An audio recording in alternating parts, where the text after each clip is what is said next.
What's good everybody, I'm birdyassassin and this is the Daily Drop for February 6, 2021. Well, it seems there are some games out there that are just great at breaking Guinness World Records, but there's very few that can break their own over and over again. Well, EVE Online definitely seems to be capable of doing this, and it will probably go on and do it again.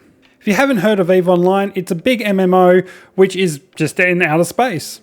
It uses a variety of currencies to be able to buy weapons and ships and upgrades and everything you could possibly think of that you would need for your space trekking needs.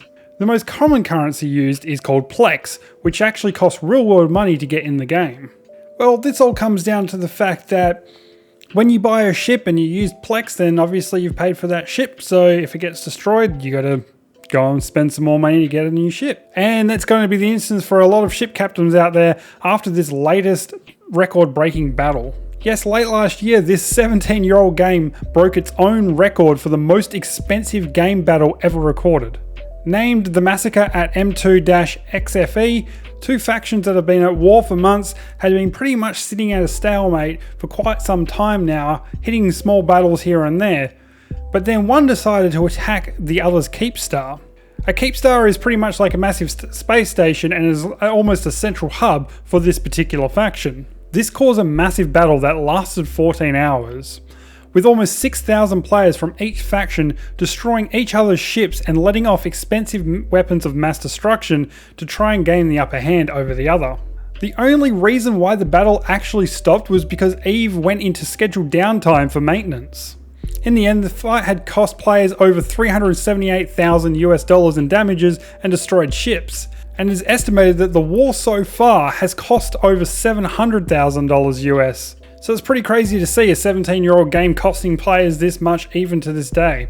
Personally, I think I'm just going to stick with Elite Dangerous because, I mean, pirates come up to you on that, you can always just turn on them and frickin' blast them. You don't need a weapon of mass destruction to blow up half a fleet. The founder and CEO of ZeniMax Media, Altman, has passed away at age 73. He was one of the true visionaries of the gaming industry and has had a massive role in making games what they are today. Along with this, he was an amazing leader and a true friend to many.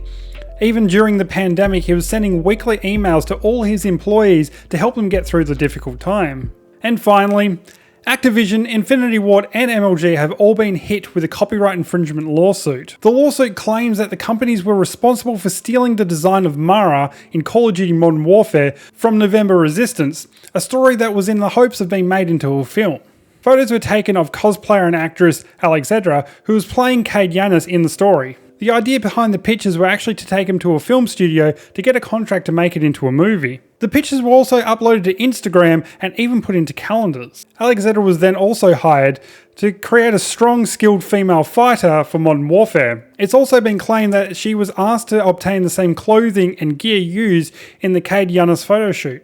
It went on further with hiring the same makeup artist to recreate the same look used in the photo shoot, including using the same hairpiece. To try and cover up this outright copy, Alex and the makeup artist were both made to sign non-disclosure agreements. Well, if you're making one of the most seen games around the world, you kind of want to try to make sure that the character doesn't look like something that you've completely just ripped off, and trying to cover it up with a piece of paper saying that you can't talk about it isn't exactly going to do that. I mean, what kind of freaking lawyers are they hiring over there? And that's all we have time for today. Don't forget to go to gamerfuel.com.au, use code birdyassassin to get 10% off your order. And please, if you like this video, hit that like button and maybe even consider subscribing to get daily updates. Until then, stay safe and keep gaming. I'll see you next time.